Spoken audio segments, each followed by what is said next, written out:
Bonjour à toutes et à tous, enfin bonsoir, non je sais pas, il est 17h, exactement 17h, donc je sais pas si on peut dire que c'est encore le jour, c'est la fin de l'après-midi ou le début de soirée, donc mettons que c'est la fin de l'après-midi, donc bonjour à toutes et à tous, nous sommes le vendredi 23 décembre 2022 et je vous retrouve pour la 7e émission consacrée à des voix dissidentes qui s'élèvent contre le discours propagandiste de l'ukraïnisme. Je rappelle que l'ukraïnisme, c'est le discours mensonger, biaisé, qui comporte énormément d'omissions et qui vise à nous faire croire que la guerre que la Russie mène actuellement en Ukraine depuis le 24 février 2022, eh bien que cette guerre, c'est celle du méchant ours slave et poutinien qui a agressé la pauvre petite victime Ukraine qui était un État qui voulait rentrer dans le giron démocratique de l'Union européenne. Voilà.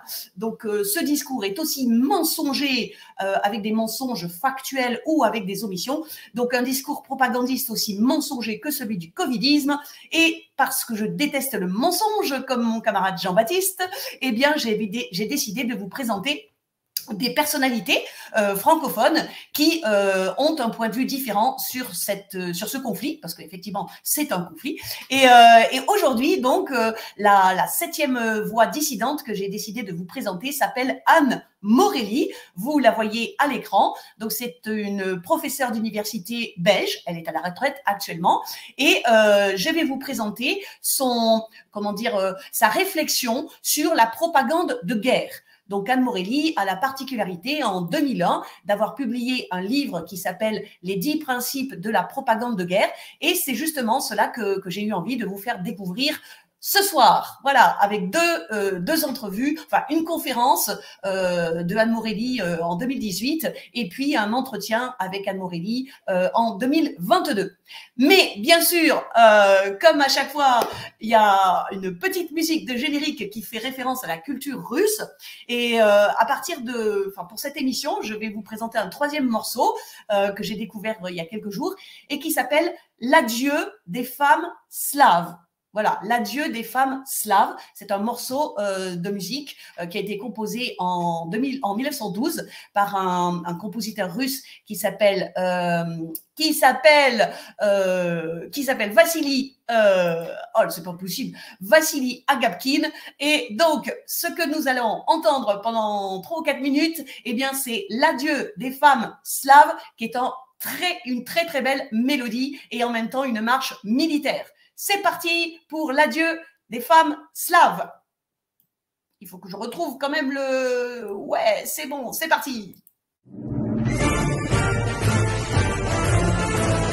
Много песен мы в сердце сложили, воспевая родные края. Беззаветно тебя мы любили, свято-русская наша земля. Высоко ты главу поднимала, словно солнце твой лик воссиял. Но ты жертвою подлости стала тех, кто предал тебя и продал. И снова поход, труба нас зовет, мы вновь станем в строй, и все пойдем священный бой, стань за веру, русская земля. Ждут победы России святые, отзовись, православная рать. Где Илья твой, где твой Добрыня, сыновей кличет Родина мать. И снова в поход, труба нас зовет, мы вновь станем в строй, и все пойдем в священный бой, стань за веру, русская земля.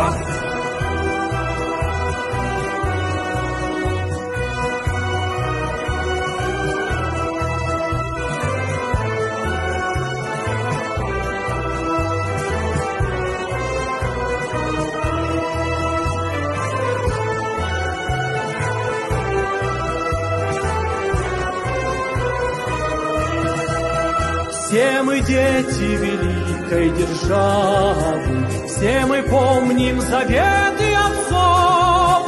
Ради знамени чести и славы не жалей ни себя, ни врагов. Встань, Россия, из рабского плена, дух победы зовет бой пора. Подними боевые знамена ради веры, любви и добра. И снова поход, труба нас зовет. Мы вновь встанем в строй, и все пойдем в священный бой, священный бой. Встань за веру, русская земля.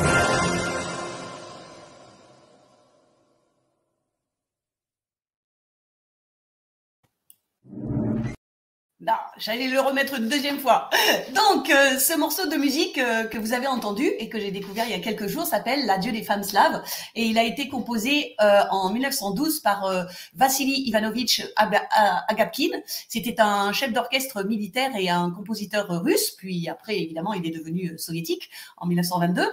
Et donc, je vous ai mis l'écriture en alphabet cyrillique et ça se prononce donc Prochanie Slavianki. Slavianki, ça veut dire les femmes slaves. Et en fait, Agapkin a composé ce morceau en 1912 parce que c'était le début de la première guerre des Balkans, c'est-à-dire qu'il y avait une ligue de pays des Balkans, la Bulgarie, la Serbie, le Monténégro et la Grèce qui ont attaqué l'Empire ottoman. Et donc, Agapkin a composé ce morceau pour rendre hommage aux femmes bulgares qui disaient qui faisaient leurs adieux aux membres masculins de leur famille qui allaient partir à la guerre. Et donc, ce qu'il y a d'intéressant dans ce morceau, c'est que donc depuis 1912, il est resté extrêmement populaire et il y a eu plusieurs paroles différentes qui ont été écrites sur la même musique. Alors donc j'ai préparé déjà au moins une dizaine de versions de ce morceau et il y a eu des paroles donc qui ont été réalisées, qui ont été écrites par des compositeurs différents à différentes périodes. Donc le morceau que vous avez entendu là, ce sont les paroles d'un compositeur qui s'appelle Andrei Mingalev. Mais j'ai pas trouvé plus de renseignements sur lui parce que comme je lis pas encore le russe, j'arrive pas à lire les articles qui sont écrits en cyrillique. Donc, je ne sais pas quand ont été écrites les paroles de la chanson de Mingalev. Et dans les émissions suivantes, je vous présenterai d'autres versions avec des paroles qui ont été écrites en 1967, en 1984, en 1997. Et puis, un morceau aussi que j'ai découvert avec une chanteuse, mais je ne suis pas sûre que ce soit elle qui a vraiment écrit les paroles. Voilà. Donc ça, c'est l'adieu des femmes slaves qui servira de générique pour les prochaines émissions. Mais donc, on revient à la voix dissidente que je vais vous faire entendre aujourd'hui, qui s'appelle donc Anne Morelli. Et Anne Morelli, donc, elle est professeure, elle était professeure, puisque maintenant elle est à la retraite, elle était professeure donc à l'Université libre de Belgique, ULB, et sa spécialité, c'était l'histoire, puisqu'elle a un doctorat en histoire, et elle s'occupait plus particulièrement de l'histoire des religions et de la laïcité. Mais elle avait aussi des cours d'histoire critique, c'est-à-dire qu'elle apprenait à ses étudiantes et à ses étudiants qui venaient parfois de spécialités différentes, elle leur apprenait donc les méthodes de critique de l'histoire. Et donc en 2001, elle a eu envie de récolter dans un livre, de condenser dans un livre les recherches qu'elle avait menées sur le thème de la propagande de guerre. Donc, vous voyez en haut à gauche la première édition en 2001 de son livre, avec une image que je vous ai déjà montrée, c'est celle de l'oncle Sam. Vous voyez, c'était une photo qui était une affiche pendant la Deuxième Guerre mondiale. Et les États-Unis avaient évidemment, eux aussi, leur propagande avec des affiches, avec des tracts. Et sur l'une de ces affiches, on voyait l'oncle Sam qui pointait le doigt comme ça vis-à-vis des gens qui regardaient l'affiche. Et en fait, il leur disait « Je vous veux pour rentrer dans l'armée des États-Unis et pour aller combattre pour la liberté sur le sol européen ». Donc, le livre de Anne Morelli qui recense 10 principes de la propagande de guerre. Donc évidemment, c'est elle hein, qui a élaboré ces principes au vu de tous les exemples historiques qu'elle avait étudiés. Et donc son livre est paru en 2001. Mais il a eu beaucoup de succès. Elle ne s'y attendait pas. Il a été traduit dans une demi-douzaine de langues. Et donc il a eu des rééditions. Et donc la photo en bas à gauche que vous voyez, c'est une nouvelle édition de son livre. Et la photo qu'elle a mise, c'est Barack Obama, bien sûr, prix Nobel de la paix, mais qui avait dit, lorsqu'il recevait son prix Nobel, que s'il fallait intensifier les frappes contre les ennemis de la liberté, il faudrait quand même le faire. Voilà. Donc, ce que je vous propose dans cette émission, c'est deux entretiens, enfin plutôt une conférence et un entretien avec Anne Morelli pour vous permettre de comprendre, avec des exemples historiques à l'appui, évidemment, pour vous permettre de comprendre qu'est-ce que c'est la propagande de guerre et quels sont les 10 principes que les gouvernements qui entrent en guerre essaient de respecter pour mettre la population de leur côté, pour mettre l'opinion publique de leur côté. Alors, il faut savoir que Anne Morelli, elle n'a pas inventé ça toute seule et que en 1928, eh bien, il y a eu un Britannique qui s'appelle donc Arthur Ponsonby. Alors là, j'ai fait une erreur dans sa date de naissance. Hein. Il est pas né en 11 871, il est né en 1871. Voilà. Et donc, Arthur Ponsonby, il faisait partie de l'aristocratie, puisque son père travaillait au palais de la reine Victoria. Et Arthur Ponsonby, bizarrement, mais c'est ça qui donne de l'espoir, même s'il est né dans l'aristocratie anglaise, et je vous assure que l'aristocratie anglaise, du point de vue de la conscience de classe et du point de vue de se croire supérieur à la plèbe, c'est quelque chose. Hein. Donc Arthur Ponsonby, bizarrement, il a évolué dans sa mentalité, dans sa conscience politique, il a évolué et il est devenu donc, il a d'abord été diplomate et puis il est devenu député au Parlement. Et quand il a été au député du Parlement, il a commencé par être dans un groupe politique libéral et puis il a évolué et il est allé dans le parti travailliste.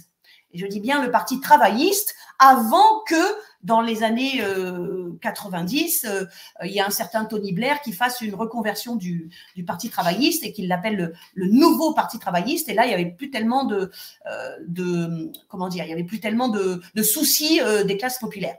Donc, Arthur Ponsonby, même s'il est né dans l'aristocratie anglaise, même s'il commence à être député dans un groupe libéral au Parlement, eh bien, il évolue et il devient un membre du Parti travailliste. Mais quelque chose aussi qui est très important pour comprendre Arthur Ponsonby et pour comprendre le livre qu'il va écrire en 1928, c'est qu'il est devenu pacifiste. Et en Grande-Bretagne, avant la Première Guerre mondiale, donc il y avait une importante organisation pacifiste anti-guerre qui s'appelait l'Union du contrôle démocratique. Ah, ça c'est un titre dont on rêverait aujourd'hui, bien sûr, hein, que la population puisse contrôler véritablement et efficacement son gouvernement. Donc, il faisait partie de cette organisation pacifiste anti-guerre et c'est pourquoi il s'est opposé à l'entrée en guerre du Royaume-Uni en 1914. Donc, il s'est opposé à faire la guerre au Deuxième Reich du Kaiser Guillaume, à l'Allemagne. Il s'est opposé à ça. Et même s'il était opposé à ça, eh bien, de par ses précédentes fonctions dans la diplomatie et aussi dans le Parlement, il a été au courant justement de la propagande que le gouvernement britannique s'était décidé à mettre en place pour que justement l'opinion publique se range du côté du gouvernement. Et pour que cette propagande marche, eh bien, le gouvernement britannique, il n'était pas le seul d'ailleurs, hein, le gouvernement français a fait la même chose aussi, et les Belges aussi. Le gouvernement donc britannique a décidé de faire apparaître donc les soldats de l'Empire allemand comme des barbares, et c'est ce qu'ils ont mis en place. Ils ont diffusé un certain nombre d'informations sur les atrocités commises par les soldats allemands au début de la Première Guerre mondiale. Et donc, Arthur Ponsonby, il a assisté à ça. Il était aux premières loges pour se rendre compte comment cette propagande était fabriquée par le gouvernement britannique. À la fin de la guerre, eh bien, il a justement écrit un livre dans lequel il a dénoncé ces mensonges de guerre. Et je vais vous en parler juste après. Mais ce qu'il faut savoir aussi, parce que cet individu, vraiment ce personnage, je l'ai découvert donc en faisant mes recherches, et vraiment il me paraît assez sympathique, parce que en 1910, il avait écrit un livre qui s'appelle Le chameau et le trou de l'aiguille, par référence à une parabole de l'Évangile. Vous savez, Jésus dit il est plus facile à un chameau de passer par le trou d'une aiguille qu'à un riche d'entrer dans le royaume des cieux. Ça, j'en suis totalement convaincue moi aussi, parce que la richesse, c'est quelque chose qui vraiment endurcit le cœur. Et donc, c'est vraiment incroyable que Arthur Ponsonby, avec son éducation, avec sa classe, eh bien, il ait quand même eu envie d'écrire un livre pour critiquer la haute société anglaise et pour critiquer le pouvoir de l'aristocratie. Donc, comme je vous le disais, après la Seconde Guerre mondiale, après la Première Guerre mondiale, eh bien, il était donc auparavant député à la Maison des Communs, la House of Commons, donc c'est-à-dire l'équivalent de l'Assemblée nationale. Et puis, en 1930, eh bien, comme il a vieilli, évidemment, il devient membre de la Chambre des Lords, c'est-à-dire l'équivalent du Sénat en France, dans le Parlement français. Et il continue toujours dans son militantisme pacifiste et il devient membre actif en 1936 de la Peace Pledge Union, c'est-à-dire l'union pour promouvoir la paix.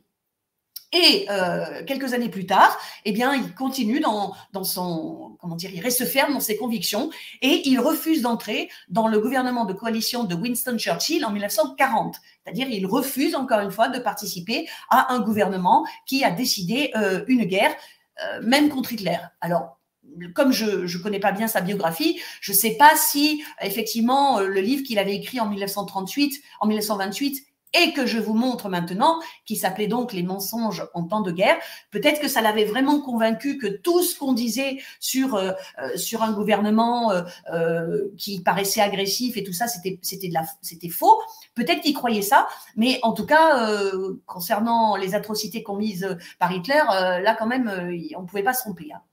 Et donc, en 1928, voilà le livre que Arthur Ponsonby écrit, et qui s'appelle « Falsehood in Wartime », ça veut dire « Mensonge en temps de guerre ». Donc, ce livre, il a publié en 1928. Je vous ai mis 3 couvertures différentes du livre. Et ce qui est intéressant, c'est ce qu'il écrit donc dans la préface de son livre. Je vous ai mis un extrait parce que ça correspond exactement à ce qui se passe depuis le début de l'année 2022 dans les médias occidentaux et plus particulièrement dans nos médias français à nous, c'est-à-dire des mensonges, bien sûr, sur la méchante Russie qui agresse la pauvre petite Ukraine. Donc voilà ce que dit Arthur Ponsonby en 1928. Le mensonge est reconnu comme une arme extrêmement utile en temps de guerre, extrêmement utile. Et chaque pays l'utilise sans doute délibérément pour tromper sa propre population, pour séduire le camp des neutres et pour induire l'ennemi en erreur. Dans chaque pays, à cause de leur ignorance et de leur naïveté, les masses populaires n'ont pas conscience d'être trompées sur le moment, au moment où la propagande fait rage. Et quand tout est terminé, c'est d'une manière désordonnée que les mensonges sont découverts et exposés. Et comme tout cela est de l'histoire ancienne, et que l'effet escompté par ces histoires et ces affirmations s'est déjà produit, eh bien, plus personne ne prend la peine de vérifier les faits et d'établir la vérité. Voilà, donc ça c'est un extrait de la préface de ce livre de Arthur Ponsonby qui avait décidé, il a fait une recherche à partir entre la fin de la guerre, vous voyez la fin de la guerre, la Première Guerre mondiale c'était 1918 et le livre de Arthur Ponsonby est paru en 1928, donc ça fait 14 ans. Donc quand il a publié son livre Mensonges en temps de guerre sur la Première Guerre mondiale, eh bien il avait quand même fait ses recherches. Et n'oublions pas que c'était quelqu'un qui était du sérail. Donc, il a vraiment vérifié la liste des mensonges qu'il a colligés, qu'il a rassemblés dans son livre. En fait, ce qu'il dénonce dans ce livre, c'est cette propagande de guerre contre les Allemands qui étaient présentés comme des Huns, vous voyez, H-U-N-S, c'est-à-dire les sauvages, quoi, les barbares. Donc, ce qui l'a dégoûté profondément, c'est que la plupart des mensonges, la plupart des informations qui étaient données sur les atrocités commises par les soldats allemands, surtout à partir de l'invasion de la Belgique en août 2014, eh bien, étaient faux. Et dans son livre, en fait, il a, d'une façon désordonnée, il a fait une liste, vous le voyez là, c'est le sommaire des mensonges qu'il a compilés. Et donc, il fait cette liste et il explique pour chacun des mensonges pourquoi c'est faux. Et il donne véritablement des sources, des références pour montrer que la quasi-totalité des informations qu'il nous livre dans son livre, eh bien, sont faux, sont de pures inventions. On dirait aujourd'hui avec le jargon médiatique, ce sont des fake news, des fausses informations. Donc c'est vraiment une liste désordonnée. C'est ça qui est peut-être un peu regrettable, si vous voulez. Et je vous ai mis en rouge une information qui était le bébé belge aux mains coupées. Et ça, vous le retrouvez dans une des couvertures de son livre. Vous voyez, c'est la couverture du milieu. Et en fait, eh bien, la rumeur avait couru et beaucoup de gens en étaient persuadés que quand les soldats du Second Reich rentraient dans les villages, notamment en Belgique, après l'invasion de la Belgique, eh bien, ils coupaient les mains des bébés. Voilà. Et il y a d'autres mensonges, par exemple le timbre de collection du petit Alf. Alors là, c'est tout simplement cette histoire que il y a des prisonniers, des prisonniers britanniques ou belges ou français qui écrivent à leur famille et ils mettent un timbre sur l'enveloppe. Et donc dans le message, il y a écrit garde bien le timbre pour la collection du petit Alf parce que c'est un timbre qui est très rare. Et en fait, c'était une sorte de code pour que la famille du soldat qui recevait ce courrier détache le timbre et il y avait un message caché sous le timbre. Et le message caché, c'était « Oh ben, ils m'ont coupé la langue ou alors ils m'ont coupé les pieds ». Et ça, c'est totalement faux parce que à l'époque, nous dit Arthur Ponsonby, eh bien, à l'époque, les soldats prisonniers qui envoyaient du courrier ne mettaient pas de timbre. Il y avait un simple tampon de la part de l'armée allemande qui les gardait prisonniers. Voilà. Il y a aussi une histoire d'usine de cadavres, c'est-à-dire que les Allemands garderaient les cadavres et puis de façon industrielle récupéreraient de l'huile ou de la graisse pour s'en servir. Il y a aussi les prisonniers anglais du sous-marin allemand. Donc ça, c'est une histoire que il y avait un sous-marin allemand qui avait été fait prisonnier par les Britanniques et les Britanniques, donc une fois qu'ils avaient récupéré tous les soldats allemands, ils avaient décidé de torpiller le sous-marin, de le saborder pour qu'il coule. Et les Britanniques auraient demandé au commandant de l'équipage s'il n'y avait plus personne dans le sous-marin. Le commandant a dit non, il n'y a plus personne. Et puis les Britanniques auraient entendu du bruit, ils seraient allés vérifier et là, ils auraient découvert avec horreur qu'il y avait 4 prisonniers britanniques dans les cales du sous-marin. Et donc, si les Britanniques avaient coulé le sous-marin, eh bien, les pauvres prisonniers britanniques se seraient noyés. Donc, ça fait partie de cette vingtaine de mensonges que Arthur Ponsonby décide véritablement de dévoiler, de dénoncer dans son livre de 1928. Mais lorsque j'ai préparé cette émission, eh bien, j'ai découvert que en 2001, vous voyez, c'est la même année que le livre de Anne Morelli. Donc en 2001, il y a 2 historiens états-uniens qui ont publié un livre qui n'est pas traduit en français, n'est-ce pas? Et donc ce livre s'appelle Les atrocités allemandes de 1914, l'histoire d'un déni. Et en fait, dans ce livre, les historiens ont fait vraiment un travail méticuleux de recherche d'archives et donc ils en sont arrivés à la conclusion que oui, on peut pas dire que c'était vraiment que des mensonges sur les atrocités, des atrocités commises par les soldats allemands, surtout à l'été et à l'automne 2014. Ils affirment qu'il y a eu environ 10 000 personnes civiles qui ont été exécutées en Belgique et en France par les troupes du Second Reich parce que disent les historiens, parce que, eh bien, ces soldats étaient persuadés d'avoir affaire à des francs-tireurs ou à des groupes de guérilla. et que c'est pour ça que ces soldats allemands ont traité sans ménagement les civils lorsqu'ils rentraient dans les villages belges ou français, parce que on leur persuadait, on les avait persuadés eux aussi, les soldats allemands, que que les civils étaient en fait des francs-tireurs ou des guerrilleros déguisés. Voilà. Donc, vous voyez le fait que Arthur Ponsonby, en 1928, ait écrit son livre en disant « Tout ce qu'on vous a raconté sur la sauvagerie des soldats allemands du Second Reich, c'est faux. » Je vous en donne des exemples. Eh bien, en fait, tout n'était pas faux. Et là, vous avez deux historiens états-uniens qui ont fait un véritable travail d'historien et qui affirment qu'il y avait quand même certaines atrocités qui ont été commises par les troupes du Kaiser Guillaume. Voilà. Alors, toujours sur la propagande de guerre, ce thème ce concept de propagande de guerre, là encore, c'est une coïncidence intéressante, mais en 1928, l'année même où paraît donc au Royaume-Uni le livre de Arthur Ponsonby, eh bien, paraît aux États-Unis un autre livre qui s'appelle Propaganda, The Public Mind in the Making, ce qui veut dire à peu près la propagande, la fabrication de l'opinion publique. Et ce livre est écrit par un monsieur qui s'appelle, vous le voyez à l'écran, en haut à gauche, sa photo, qui s'appelle Edward Bernays. Et ce type est vraiment quelqu'un de très important dans le concept et dans le succès de la propagande. Ce type, en fait, a une particularité, c'est que c'était le neveu du psychanalyste, de l'inventeur de la psychanalyse, Sigmund Freud. Et donc, Edward Bernays était un immigré aux États-Unis.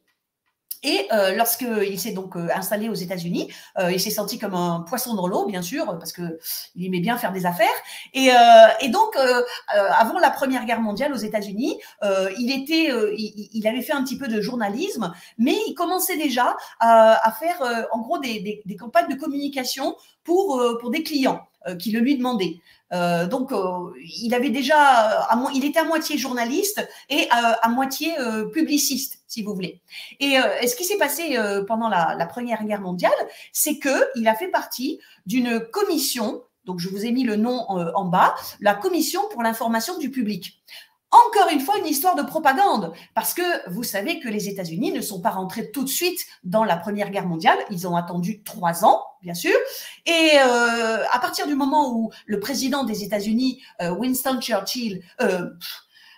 Woodrow Wilson, décidément, Woodrow Wilson, voilà. Donc, quand le président des États-Unis, Woodrow Wilson, a décidé de faire entrer les États-Unis dans la Première Guerre mondiale, aux côtés de la Grande-Bretagne, de la France, eh bien, à ce moment-là, il s'est dit, mon pays, la population de mon pays n'est pas prête, puisque, rappelons-le, les États-Unis n'avaient jamais fait de guerre hors de leur territoire, sauf lorsque ils envoyaient ils faisaient des petites guéguerres contre le Mexique.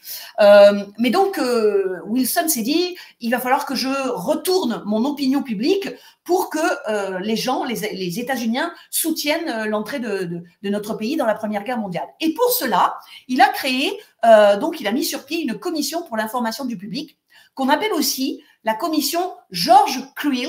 Donc, George Creel, c'est le monsieur que vous voyez en bas à droite. Et ce monsieur, c'était un journaliste. Alors, lui, c'était véritablement un journaliste. Et donc, en fait, cette commission, pendant 2 ans, elle a vraiment réfléchi à comment mettre en place une propagande pour retourner l'opinion publique en faveur de la participation des États-Unis à la guerre en Europe. Voilà. Et donc, Edward Bernays, lui, il a fait partie de cette commission. Donc, il a déjà commencé à comprendre comment on pouvait manipuler l'opinion publique, en mettant en œuvre quel mécanisme, en utilisant tel et tel support. Donc, il avait déjà réfléchi dans cette équipe pendant 2-3 ans, comment faire pour manipuler l'opinion publique. Et donc, en 1928, eh bien, il écrit ce livre, Propaganda, qui a été traduit il y a quelques années en français. Je vous ai mis un extrait, là encore, de l'introduction de ce livre. Donc, ce sont les paroles mêmes de Edward Bernays. Donc, il dit « La manipulation consciente et intelligente des actions et des opinions des masses est un élément important dans une société démocratique. » Bien sûr, parce que dans une société démocratique, normalement, il n'y a pas de dictateur qui décide tout seul et il faut obtenir l'assentiment de la population. Et il ajoute, ceux qui manipulent ce mécanisme invisible de la société constituent un gouvernement invisible qui est le vrai pouvoir dans notre pays. Donc ça, c'était en 1928. Voilà. Et Edward Bernays, ensuite, après l'apparition de ce livre, eh bien, il est devenu, en quelque sorte, le père de ce qu'on appelle les relations publiques, c'est-à-dire, en gros, de la propagande commerciale. On appellerait ça aujourd'hui un communicant ou un communicateur. Donc, retenez bien ce concept de propagande. La même année, dans le livre de Arthur Ponsonby et dans le livre de Bernays, ça commence à être étudié et à être mis sur la place comme un instrument efficace pour manipuler les opinions publiques. Et 5 ans plus tard, eh bien, dans un autre pays, dans l'Allemagne, eh bien là, il y a un individu qui est devenu le chef du Troisième Reich, donc Adolf Hitler, que vous voyez en bas à gauche. Eh bien, il se rend compte justement de l'importance de la propagande. Et en 1933, donc il est devenu chancelier. Il a été mis au pouvoir par le général Hindenburg.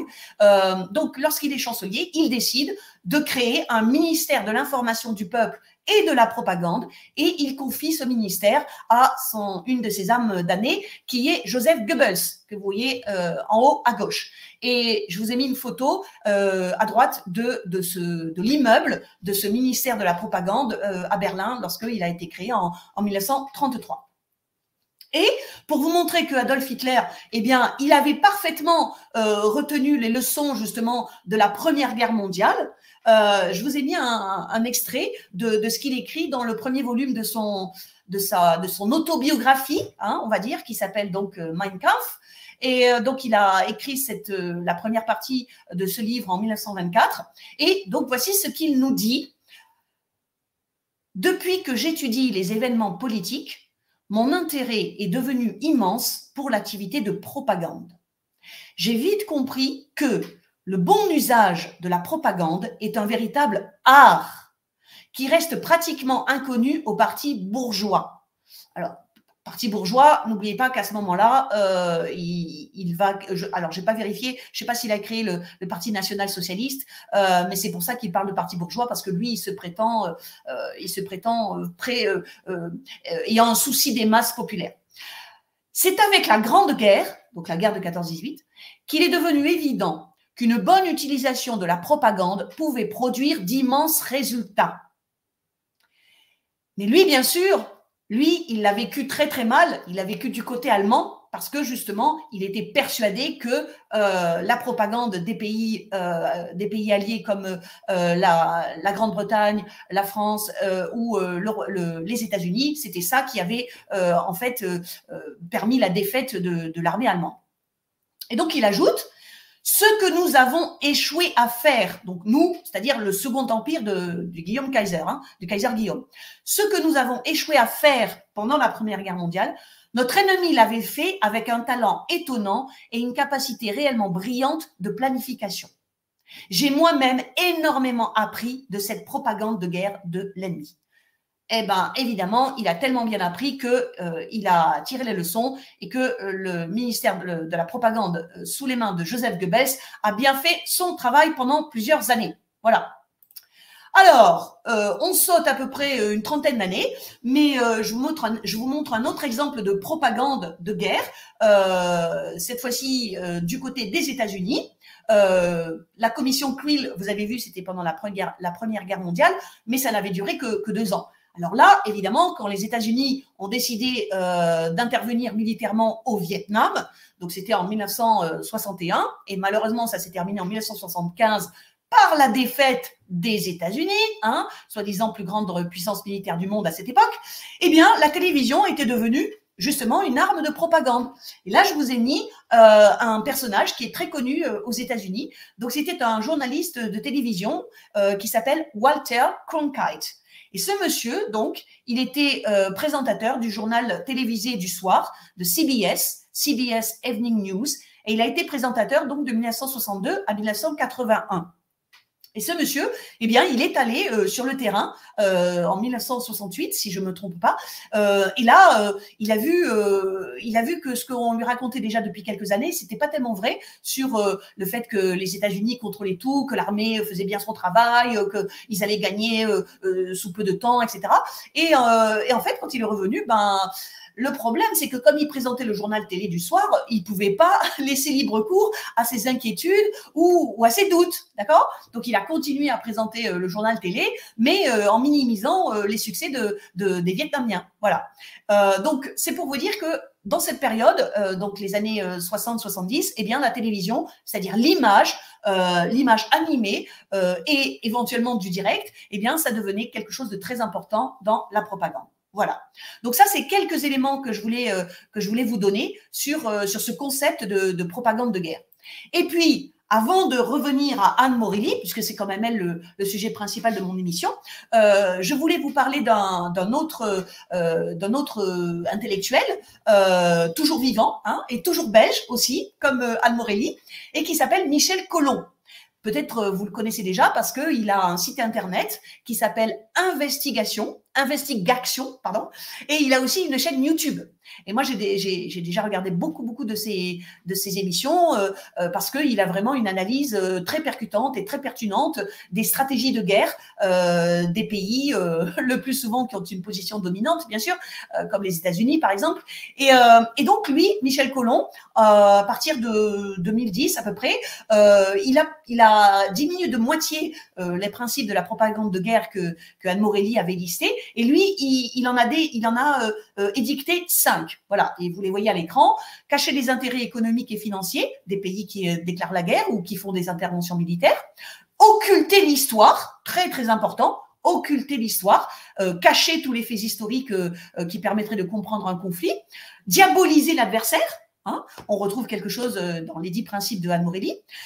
Inverser les agresseurs et les agressés. Donc là, c'est typique, par exemple, pour le conflit en Ukraine, c'est typique puisque on occulte complètement ce qui s'est passé dans le Donbass entre 2014 et 2022. Et puis, censurer le point de vue adverse et empêcher le débat. Voilà. Donc, ces 5 principes de la propagande de guerre, selon Michel Colomb, eh bien, je vous en reparlerai dans une émission ultérieure. Mais pour l'instant, eh bien, on va revenir donc à notre sujet du jour, à notre voix dissidente du jour. Donc, Anne Morelli, elle a listé ces 10 principes de guerre et je vais vous faire entendre donc une conférence qu'elle a prononcée à l'université de Mons en Belgique en décembre 2018.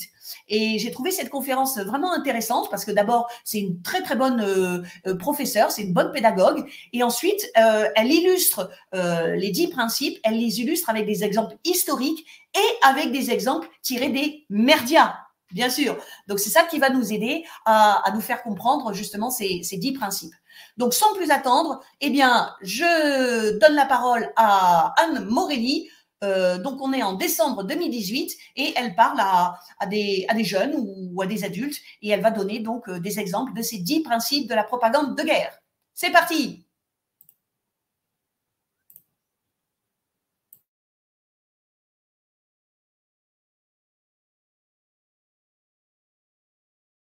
Effectivement, on m'a demandé de parler des guerres récentes et de s'interroger ensemble aujourd'hui sur la manière dont on nous emballe ces guerres pour que nous les acceptions. Parce que dans le fond, il y a des gens qui disent nous ne sommes pas en guerre, mais si, nous sommes en guerre partout. Nos avions, nos soldats sont en Afghanistan ou l'OTAN à laquelle nous participons est en Libye, est en Syrie, est partout. Et donc, comment se fait-il que, ben oui, on accepte ça, on trouve que c'est pas si mal, c'était des méchants, sont des opérations, c'est pas une guerre, ce sont des opérations. Et pourquoi est-ce qu'on accepte tout ça? Alors, j'ai pris la liberté de repartir des principes élémentaires de propagande de guerre parce que je pense que c'est vraiment fondamental, que ça a été, comme l'a dit Serge, inauguré de manière systématique avec la Première Guerre mondiale, et que, en fait, tout ce qui s'est passé depuis un siècle a été emballé dans ces mêmes principes pour nous faire accepter cette propagande. Alors, comme l'a dit Serge, il y a déjà eu, au moment de la Première Guerre mondiale, un lord anglais qui s'appelait Ponsonby, qui avait travaillé dans les officines de propagande anglaises et qui, à la suite de ça, avait publié un livre qui montrait quels étaient les mensonges de la propagande de guerre que lui avait vus de première main. Et en fait, il avait décrit ça de manière, je ne vais pas dire romanesque, mais enfin un peu décousue. Et lorsque j'ai eu les cours de critique historique, dont Madame vient de me dire qu'elle a été une de mes élèves, je donnais cours à 1300 étudiants à la fois à l'ULB. Je me suis dit que c'était vraiment quelque chose, un document très important, très intéressant, mais qu'il devait être systématisé pour que les étudiants puissent bien comprendre quels étaient les mécanismes de cette propagande. Et donc, je me suis attelée à organiser cette propagande en 10 principes. Alors pourquoi 10? J'aurais pu mettre 8 ou 14, mais Dieu avant moi en avait fait 10 et ça avait très bien marché. 10 commandements, je me suis dit pourquoi pas moi, évidemment. Et donc nous allons les parcourir en voyant chaque fois, peut-être au moment de la Première Guerre mondiale, comment ça s'organise, et puis pour voir jusqu'à notre époque comment on les a appliqués. Alors, le petit livre dont Serge vous a parlé, il a connu 3 éditions. Là, ce n'est pas la plus récente. Celle-ci est avec Netanyahou et Obama. Vous avez en fait ce petit livre. À mon grand étonnement, il a été publié en 7 langues différentes. En français, en portugais, en néerlandais, en italien, en espagnol et en japonais. Mais là, je vous avoue que je n'ai pas vérifié la traduction. Peut-être qu'ils m'ont fait dire d'autres choses. J'ai seulement vu que mon nom était correctement mis en caractère latin là, mais c'est tout ce que je peux y voir. Et il y a eu une 2e édition en japonais. Pourquoi ça a beaucoup de succès au Japon? Parce que, en fait, ils sont dans une période de grosses discussions à propos de l'armée japonaise, qui depuis 1945 était une armée seulement défensive, qui ne pouvait pas aller à l'extérieur. Et aujourd'hui, il y a des discussions pour l'insérer dans des opérations vers l'extérieur. Donc, toutes ces éditions montre que ça a rencontré un certain intérêt, peut-être justement parce qu'on met en valeur le côté systématique de cette propagande. Alors, premier principe, c'est nous ne voulons pas la guerre. Très important. On doit toujours se présenter comme le doux, le gentil, le pacifiste. C'est l'autre qui a commencé, ça on mettra en principe numéro 2. Mais nous ne voulons pas la guerre, nous sommes encerclés de méchants, d'ennemis. Alors, ici, vous avez, pour la Seconde Guerre mondiale, la manière dont les Allemands se présentent comme assiégés de tous côtés. Nous, on a l'habitude, évidemment, de les voir dans une attitude agressive. Alors aujourd'hui, je ne vais pas dire qui a raison et qui a tort, je ne vais pas donner des bons points et des mauvais points. Mais voilà comment il se présente. Il se présente en 1939 comme assiégé de tous côtés. Il y a des Scandinaves qui leur en veulent, il y a des Soviétiques, il y a des Polonais, mais il y a aussi les colonies de l'Afrique du Nord. Et bien sûr, il y a la France, l'Angleterre qui leur en veulent aussi. Et donc, vous avez en noir cette pauvre petite Allemagne qui est assiégée de tous côtés, son seul allié étant l'Italie, mais dont l'armée n'a jamais fait naturellement la une des opérations militaires. Et donc, on a cette manière de se présenter comme agressé de toutes parts. On pourrait, pour la même période, reprendre une carte d'un autre pays qui se présenterait de la même façon. Et on voit que c'est déjà le cas en 1914. En 1914, là, c'est les Français qui se présentent comme les doux, les gentils, les pacifistes, et les Prussiens sont cette espèce de pieuvre qui se déploie et qui les encercle, bien entendu. Et ce qui est intéressant, c'est le dessous, là, attaquer, nous ne faisons que nous défendre au nom de la liberté et pour sauver notre existence, dit le général Pétain. Donc, il faut toujours se présenter comme attaqué.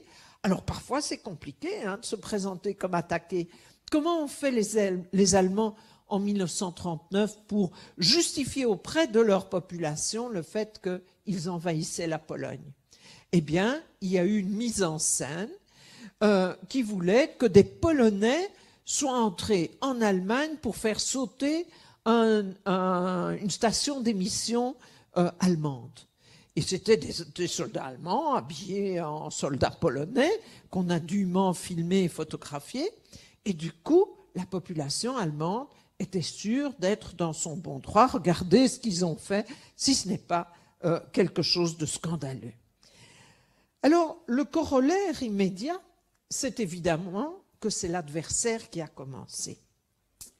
Et je dirais que vous avez, madame, appliqué ce principe déjà à l'école primaire. Parce que quand l'institutrice vous surprenait occupé d'arracher la queue de cheval de votre petite voisine, vous disiez quoi? C'est elle qui a commencé. Donc, non seulement je suis un doux, un pacifiste, mais en plus, c'est l'autre qui a commencé, les affreux Polonais qui viennent dans notre territoire, etc., etc. Et je dirais que les principes de la propagande de guerre marchent tellement bien parce qu'ils correspondent effectivement à des ressorts psychologiques élémentaires que nous avons tous. Et donc, si on voit par exemple la Seconde Guerre mondiale, les Américains justifient leur entrée en guerre parce que les Japonais ont eu un acte de traîtrise, leur ont donné un coup de poignard dans le dos pendant qu'ils étaient occupés à négocier. Il y a eu l'attaque surprise de Pearl Harbor. Alors, aujourd'hui, les historiens ne croient plus tellement à l'attaque surprise. Pourquoi?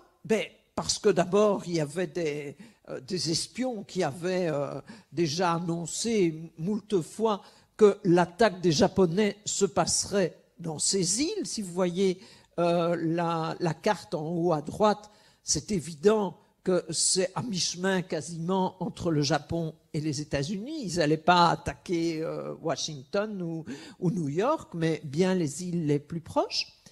Et d'autre part, il y a quelque chose de troublant, c'est que certes, cette opération a fait des morts, mais en fait, quelques jours ou quelques heures avant l'attaque, les porte-avions les plus modernes, les plus performants, avaient été écartés de Pearl Harbor. Bon, alors vous pouvez me dire, c'était une prémonition, mais on peut aussi penser que l'attaque était connue et qu'on a laissé faire. Alors pourquoi est-ce qu'on laisserait faire? Alors je vous ai mis le maréchal Tojo à gauche parce que lui, lorsqu'il déclare la guerre aux États-Unis, il dit la même chose que tout le monde. Il dit « je suis un doux et un pacifiste ». Et Roosevelt, quand il annonce la guerre, dit aussi « I am a pacifist, you are a pacifist too ». Mais on va devoir faire la guerre. Notez qu'Obama, quand il reçoit le prix Nobel de la paix, tout au début de sa présidence, dit la même chose. Je suis pacifiste, mais on devra intensifier. Alors on ne dit pas les guerres ni les bombardements, mais les frappes, c'est un peu plus propre. Alors, pourquoi est-ce qu'on aurait laissé faire l'attaque sur Pearl Harbor? Parce qu'en fait, à la veille de cette attaque, l'opinion publique américaine est très hostile à entrer dans la guerre européenne. Pour eux, c'est un truc qui se passe entre les Allemands et les Français et les Anglais. Ils n'ont pas envie d'intervenir. Et lorsque ils ont été attaqués sur leur territoire. Du jour au lendemain, l'opinion publique se retourne complètement. Et quoi? Ils sont arrivés chez nous, ils nous ont attaqués. Eh bien oui, l'opinion sera absolument favorable à l'entrée en guerre des États-Unis. Et c'est sans aucune voix dissidente que Roosevelt proposera d'entrer dans la guerre. Alors oui, il y a eu 2800 morts à Pearl Harbor, mais c'est la condition sine qua non pour que l'opinion publique se retourne et adhère à l'idée de la guerre. Alors on peut faire des parallèles, hein, je vous laisse libre de faire tous les parallèles que vous voulez avec des circonstances récentes. Voilà un titre, hein, c'est la guerre. Ohio bombardé par les avions japonais. Ça, c'est quelque chose, naturellement, qui modifie complètement l'opinion. Alors, Roosevelt, voilà, entraînant son pays. Et de l'autre côté, on explique aussi que c'est l'autre qui a commencé, bien sûr. Alors, ceci, c'est une affiche nazie lorsque l'ensemble de l'Europe est occupé. Et qu'est-ce qu'on voit? On voit de nouveau la pauvre petite Europe nazifiée, en gris, entourée de deux méchants. D'une part, les anglo-saxons à gauche, d'autre part, Staline à droite, qui n'a même pas eu la décence d'aller se laver les mains avant de venir poser pour l'affiche. Et en fait, c'est la faute de qui? Alors là, c'est un peu mystérieux, mais c'est le complot juif. Alors, on ne comprend pas très bien parce que je ne pense pas que Staline était juif. Je ne pense pas que Winston Churchill était juif, mais il faut trouver, c'est la faute de quelqu'un. Et ça, c'est un des principes qu'on retrouve régulièrement. Et alors aussi, pour la Première Guerre mondiale, le fait que l'ennemi, il ne tient aucun compte des traités précédents. Il a considéré les accords précédents comme un vulgaire chiffon de papier. Et donc ça, c'est le point de vue des Français par rapport à l'attitude des Allemands qui entrent dans la Belgique neutre alors qu'ils avaient garanti la neutralité de la Belgique. Alors, est-ce qu'il y a des choses semblables dans les guerres récentes? Alors, excusez-moi, il y a parfois des choses en italien, en espagnol. Là, c'est en fait l'opération Plomb fondu qui a ravagé la Palestine. Et en fait, Israël attendait un incident. Israël avait prévu, programmé l'opération, mais il fallait quelque chose qui mobilise l'opinion publique. Et cette chose qui mobilise l'opinion publique, c'est qu'on va enlever 3 garçons israéliens, on va les tuer, des Palestiniens vont les enlever et les tuer, et à ce moment-là, eh bien, on a naturellement la Libye magnifique, on va venger les 3 garçons qui ont été enlevés. Et puis, dans d'autres cas, on va nous montrer que c'est l'ennemi qui nous défie. Alors, qu'est-ce que c'est nous défier? Ben, nous défier, c'est nous lancer un défi. Si un homme vient de battre quelque chose comme ça, et donc on est contraint de se battre. Alors là, c'est un extrait c'est la couverture du soir du 1er octobre 2001. En fait, c'est peu après le 11 septembre. Et moi, quand j'ai vu ça, j'ai dit « Ouh là là, ça va tourner mal ». Parce que si on nous défie, on va répondre, évidemment. Et en fait, le journal m'intéresse à beaucoup de points de vue. D'abord parce que la photo, j'ai cherché à savoir ce que c'était, mais je n'ai jamais su quelle était sa provenance. On n'a jamais pu retrouver sa provenance. Or, si on met monsieur et monsieur en chemise de nuit sur un tuyau de poêle, ils auront peut-être la même allure que ces trois personnages qui sont censés nous défier. En quoi nous défie-t-il? Je ne sais pas. Et d'autre part, le titre nous ajoute déjà un élément qui va être utile dans notre troisième principe, c'est que, en fait, il vaut toujours mieux cristalliser l'opinion publique autour d'une personne qui va devenir le monstre à abattre. Alors, ce monstre à abattre, on va revoir ça dans le principe 3, mais on retrouve ça, l'agression de l'autre. L'autre nous agresse dans un titre, ici, de 2014, « Comment arrêter l'agression russe ?» Alors, je n'avais pas vu qu'il y avait des Russes qui étaient au jardin du Mailleur, mais ils doivent être là quelque part, en train de nous agresser. Et puis, ici, la Russie poursuit son expansion. Alors, sur des questions qui sont extrêmement délicates, un traité avec l'Ossétie du Sud, etc. Est-ce que c'est une expansion? Il faut toujours montrer que l'autre, il est menaçant, il nous envahit. Alors, je vous disais qu'un principe important, c'était que l'autre camp, il a comme chef un monstre. Nous pas, hein. Nous on a des gens très très bien, mais le camp adverse, qui que nous soyons, évidemment, doit être dirigé par un fou qui est dangereux.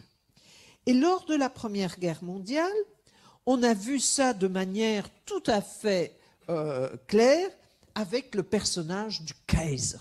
Le Kaiser, c'est Guillaume II. Et le Kaiser, dans le petit livre, j'ai repris des passages de la presse anglaise en 1913. Donc, quelques mois avant la Première Guerre mondiale, le Kaiser est présenté dans la presse anglaise comme un interlocuteur valable, comme quelqu'un de vraiment très bien, quelqu'un qu'on voit toujours arriver avec plaisir et qu'on trouve qu'il part toujours trop tôt. Donc, je reprends ici. Nous voyons tous en le Kaiser un gentleman de très noble caractère, dont la parole vaut mieux que l'engagement formel de main d'autre, un hôte à qui nous plaisons toujours à souhaiter la bienvenue et que nous voyons partir à regret, etc. Les mêmes journaux anglais, quelques mois plus tard, après le déclenchement de la guerre, disent ceci. Guillaume, l'aliéné, ne fera trembler ni l'Angleterre ni l'Europe civilisée, bien que la cathédrale de Reims ait été détruite sur son ordre. Alors ici, on le voit qui brûle en personne la ville de Louvain. Là, c'est la cathédrale de Reims. Ce dernier acte du chef barbare ne fera que resserrer nos rangs pour nous débarrasser d'un fléau dont le monde civilisé n'a jamais vu l'équivalent. Ce fou est en train d'empiler le bois pour son propre bûcher. Ce monstre ne saurait nous inspirer de la terreur et il suggère à la fin de l'article de le tuer, non pas en le fusillant. Pour le Kaiser, c'est la corde qu'il faut, car le fusillé serait lui accorder la mort trop honorable du soldat. Donc, le camp adverse est dirigé par un fou, un criminel, et dans le cas du Kaiser, c'est bien l'idée qui a été diffusée sur cette personne.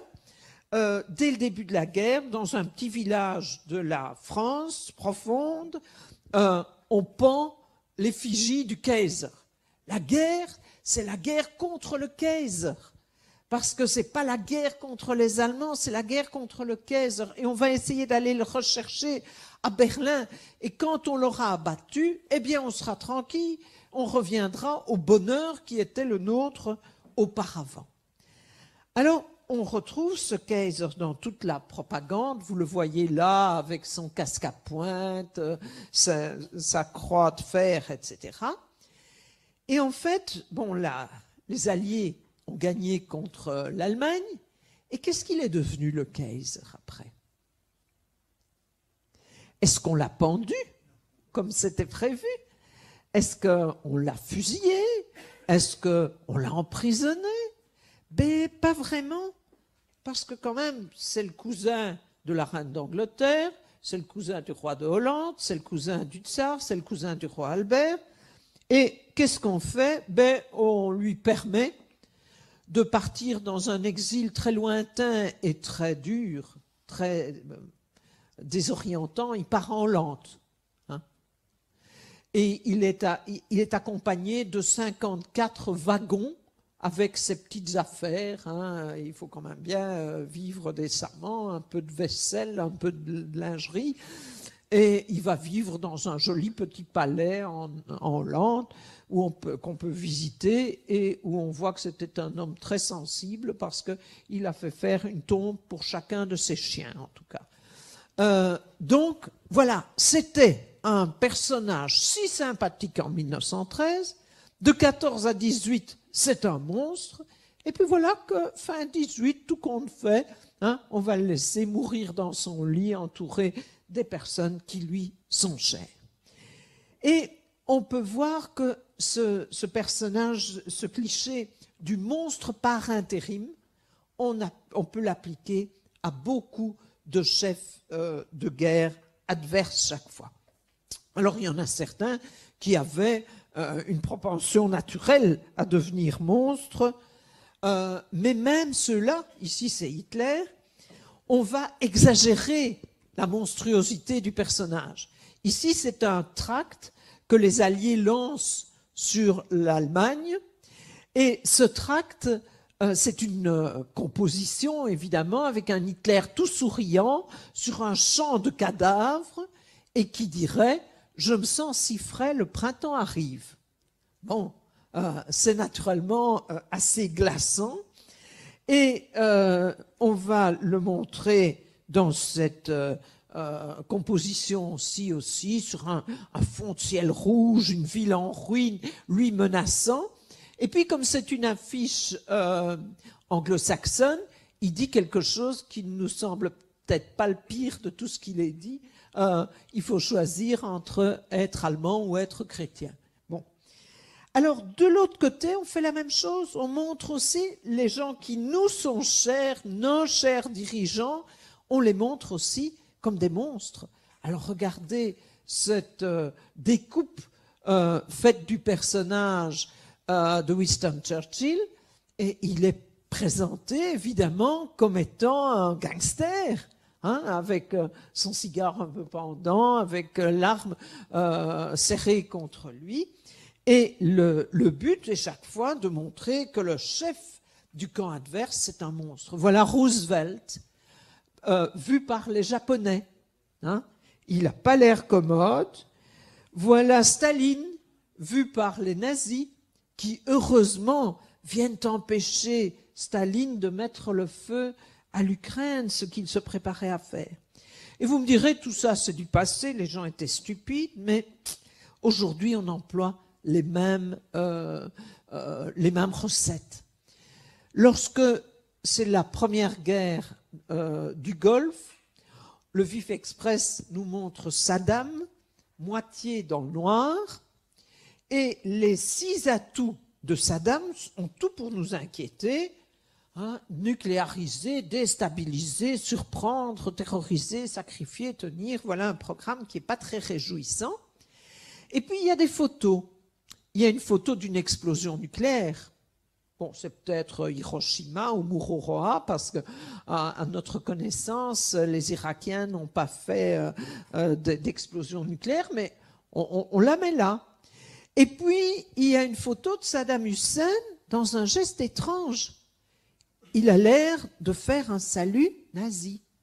Alors, bien sûr, on peut trouver des centaines de photos de chaque personnage important, Et tantôt, quand Serge de Ruette est venu me chercher à la gare et que nous nous sommes enfin retrouvés, je lui ai fait bonjour comme ça, hein, Serge. Et si on m'avait photographié à ce moment-là, ça faisait drôle de genre, bien sûr. Hein? Voilà, il aurait fallu me photographier à ce moment-là. Donc on choisit une photo qui nous glace immédiatement parce que l'explosion nucléaire, le salut nazi, il est tout de suite catalogué, bien entendu. Je crois que le micro a rendu l'âme. Ça va, ça a l'air d'aller. Alors, des années plus tard, deuxième guerre du Golfe, nous avons dans le Time de nouveau le même personnage. La moitié dans le noir, du rouge, du noir, ça donne un frisson, ça glace évidemment. Et puis dans le soir, je vois un titre, Saddam est comme Hitler. Alors, est-ce qu'on peut encore discuter après ça lorsqu'on vous dit qu'il est comme Hitler? Ben non, le débat est conclu, notre ennemi est épouvantable. Et entre Saddam épouvantable numéro 1 et Saddam épouvantable numéro 2, nous avons eu l'effroyable Milosevic. De nouveau, présenté de la même façon, et avec à l'intérieur des titres comme l'effroyable, hein, sa capacité de nuisance est loin d'être épuisée, un portrait bien choisi. Il faut toujours de nos ennemis choisir un portrait désagréable. On a tous des portraits où on a l'air sympa, d'autres où on a l'air idiot, féroce, ou bien on a l'air de baver. Donc il faut choisir un portrait qui nous le rend haïssable. Évidemment, celui-ci n'est pas très sympathique. Et alors, excusez la mauvaise qualité de la photo, mais ici, on nous explique dans le Vif l'Express qu'en fait, il est fou. Tiens, c'est curieux, le Kaiser était fou, Hitler était fou, Saddam Hussein est fou, ils sont tous fous. Hein? Les dirigeants de l'autre côté sont fous. Et vous savez pourquoi il est fou? Parce que son oncle maternel s'est suicidé. Et si vous avez votre oncle maternel qui se suicide, là, c'est la maison, la camisole de force d'office. Hein? Et sa femme aussi, elle est folle, ils expliquent dans l'article. Alors, ce qui m'intéresse, mais c'est très très mauvais, c'est la petite photo à droite où on le voit en conversation avec Chirac et avec Clinton. Alors, c'est curieux, c'était un méchant pendant la première guerre de Yougoslavie, puis il devient un interlocuteur valable, et puis il va de nouveau devenir un personnage haïssable. Alors, dans ces monstres par intérim, vous avez évidemment Kadhafi.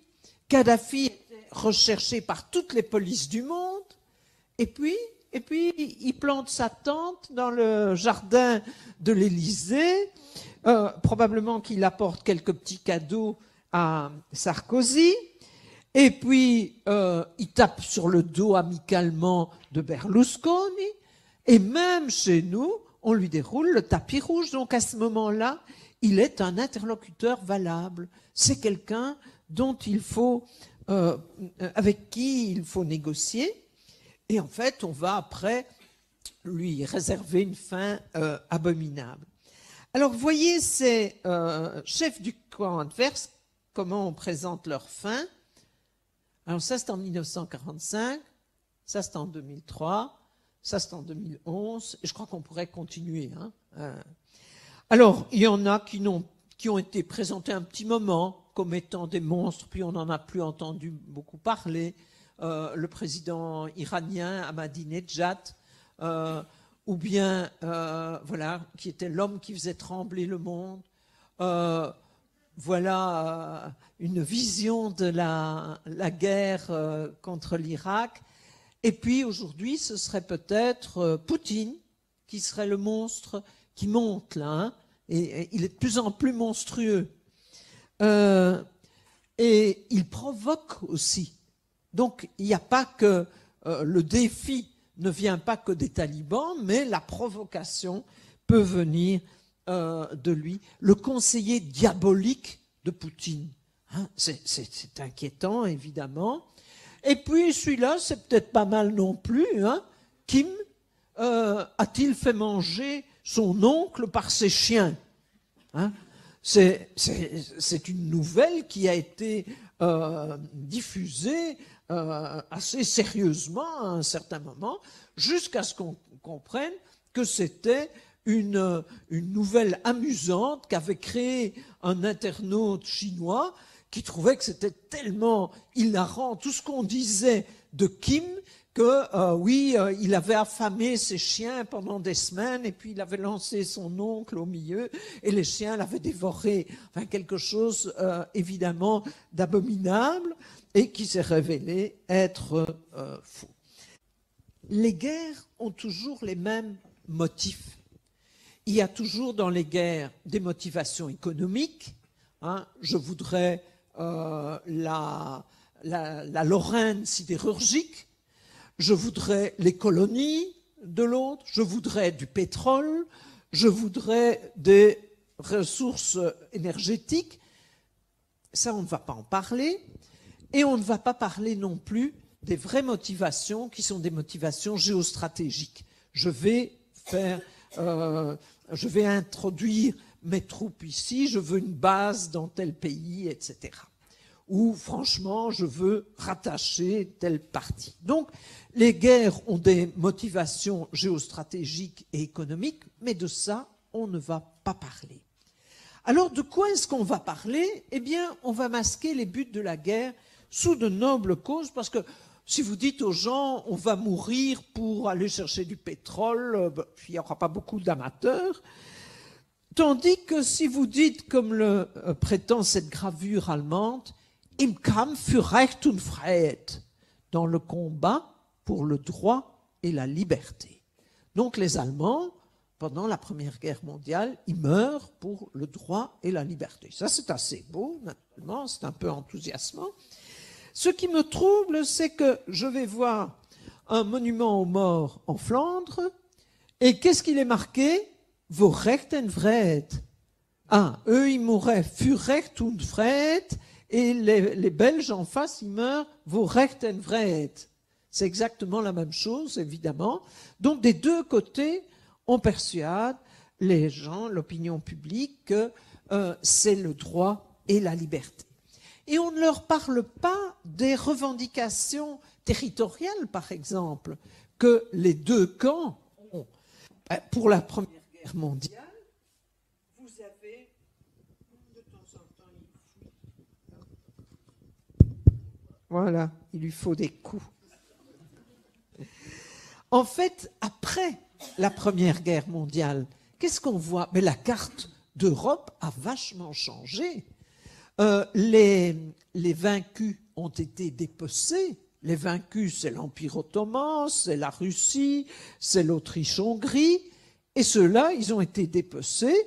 Et on a fait de nouveaux États, la Yougoslavie, la Hongrie devenue toute petite, la Tchécoslovaquie, la Lituanie, etc.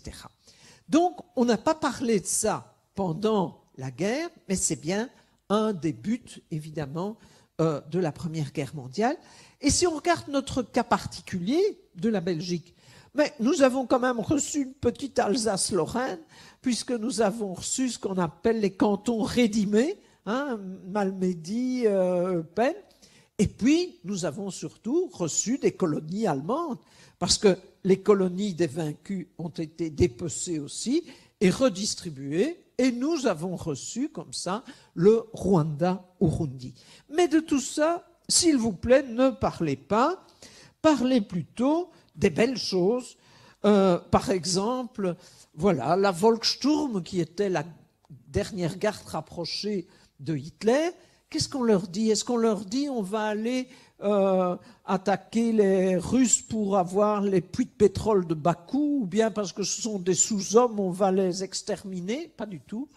On leur demande de combattre Freiheit und Leben, pour la liberté et la vie. Voilà une belle occasion, un beau slogan. Ici, une affiche américaine de Norman Rockwell qui nous montre la liberté de pensée, la liberté de religion. il faut lutter pour ça. Alors il y a quand même un petit couac parce qu'en dessous il est marqué acheter des bons de guerre, ce qui n'est pas tellement dans l'idéalisme du dessin. Et puis ici, pourquoi est-ce qu'il faut aller à la guerre? Pour la gloire de l'Irlande. Et c'est la femme qui dit à son mari, eh bien quoi, il faut que j'y aille moi-même, tu ne vas pas te battre pour la gloire de l'Irlande. Alors c'est toujours ces mêmes principes qui sont utilisés, et souvent aussi on nous dit qu'on doit aller au secours d'un petit pays ou au secours d'un groupe.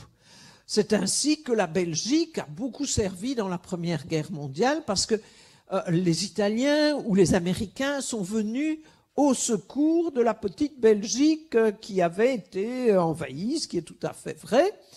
Mais on va nous resservir cette même idée, par exemple pour l'Afghanistan. Nous allons libérer les femmes de l'Afghanistan.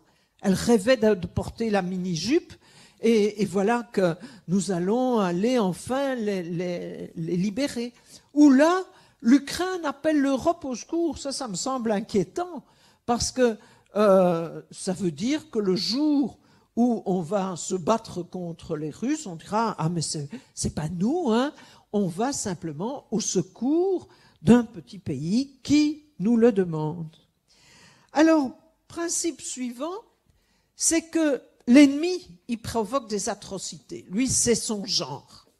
Tandis que nous, si jamais on a provoqué une bavure, c'est tout à fait involontairement. Alors, je vais passer un peu rapidement. Voyez cette affiche américaine qui représente les Allemands. Comment sont-ils? Mais ce sont des King Kong.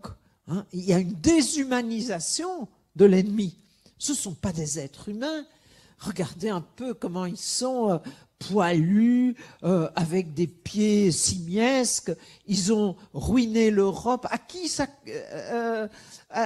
est-ce qu'ils en veulent? À une femme. Et ils ont les mains pleines de sang. Et où est-ce qu'ils vont débarquer? Il est marqué « America » sur le sol. Voilà qui doit faire frémir et dire « Nous allons éviter à cette bête furieuse d'entrer sur notre territoire. » Voici encore, pour la Première Guerre mondiale, une affiche qui montre un soldat allemand, casque à pointe bien visible, qui traîne une petite fille sur fond d'incendie. Et ce n'est pas pour la sauver, c'est sûrement pour la violer ou pour la tuer, ou l'un après l'autre. Et donc, ça nous donne une impression qu'il n'y a que l'ennemi qui fait des atrocités. Or, dans les guerres, il y a des atrocités des deux côtés. Nos soldats ne sont pas là seulement pour protéger la population civile, et les Allemands ou les autres n'ont pas été seuls à faire des atrocités. Là, c'est une gravure de Poulbeau qui représente un mythe qui a existé pendant la Première Guerre mondiale, selon lequel les Allemands, au fur et à mesure qu'ils avançaient, coupaient les mains des bébés belges. Alors vous allez voir dans le livre, pour ceux qui ont l'occasion de le lire, qu'il y a des récits extrêmement romancés de ces histoires-là. Donc, quel qu'il soit, ils provoquent des atrocités, ils se battent contre des femmes, des enfants, des prêtres, ils mettent le feu à des maisons particulières, ils s'attaquent à des infirmières. Nos soldats, ils sont aimés de la population civile. Alors, vous avez sur l'image d'en haut une photo qui a été censurée par les Allemands parce qu'elle montrait des civils au milieu des soldats français. C'est une des caractéristiques, c'est qu'on doit toujours montrer que nos soldats, ils sont gentils avec la population. Alors ici, vous avez de la propagande allemande qui nous montre dans la première illustration des Français qui occupent une ferme alsacienne. Alors, les Français sont ivres-morts et ils sont occupés à faire la nouba. Les soldats allemands à gauche arrivent et remettre de l'ordre dans tout ça. Deuxième photo, vous avez la paysanne alsacienne qui remercie l'officier allemand d'être venu remettre de l'ordre dans la ferme, et vous avez à gauche la jeune fille qui se jette dans les bras de son papa, imaginant ce qui serait arrivé si les Français étaient encore restés 1 heure de plus dans la ferme. Donc, violeur, pilleur, soudard, c'est toujours l'autre qui est présenté ainsi. Tandis que nos soldats, qui que nous soyons, ils aiment la population civile et la population civile les aime. Voilà des Allemands qui apportent de la nourriture à des populations civiles, et en voici qui distribuent des tartines à des enfants. Alors c'est un exercice que j'ai fait faire plusieurs fois à mes étudiants, de comparer ces deux photos, parce que la légende dit dans le premier cas que ça se passe en France, et dans la deuxième que ce sont des hungrige belgische Kindern, donc des enfants belges. Or c'est les mêmes. Vous voyez un enfant avec les cheveux mi-longs et un tablier blanc. Il est en haut à droite et puis on le retrouve en bas. Il y a un petit garçon en tablier qui a les cheveux rasés. Il y a 3 grands dadais avec des casquettes. C'est une scène qui est posée. Hein? On a posé pour montrer le gentil soldat allemand qui aime les enfants et leur distribue des tartines. On espère que les enfants ont pu manger les tartines à la fin de la séance de pause. Mais vous me direz, les gens étaient si bêtes en 14 qu'ils croyaient des choses pareilles. Mais en 40, dans la population francophone et belge particulièrement, il y a cette affiche allemande qui est diffusée. Population abandonnée, faites confiance aux soldats allemands. Alors regardez cette affiche, comme elle est bien construite.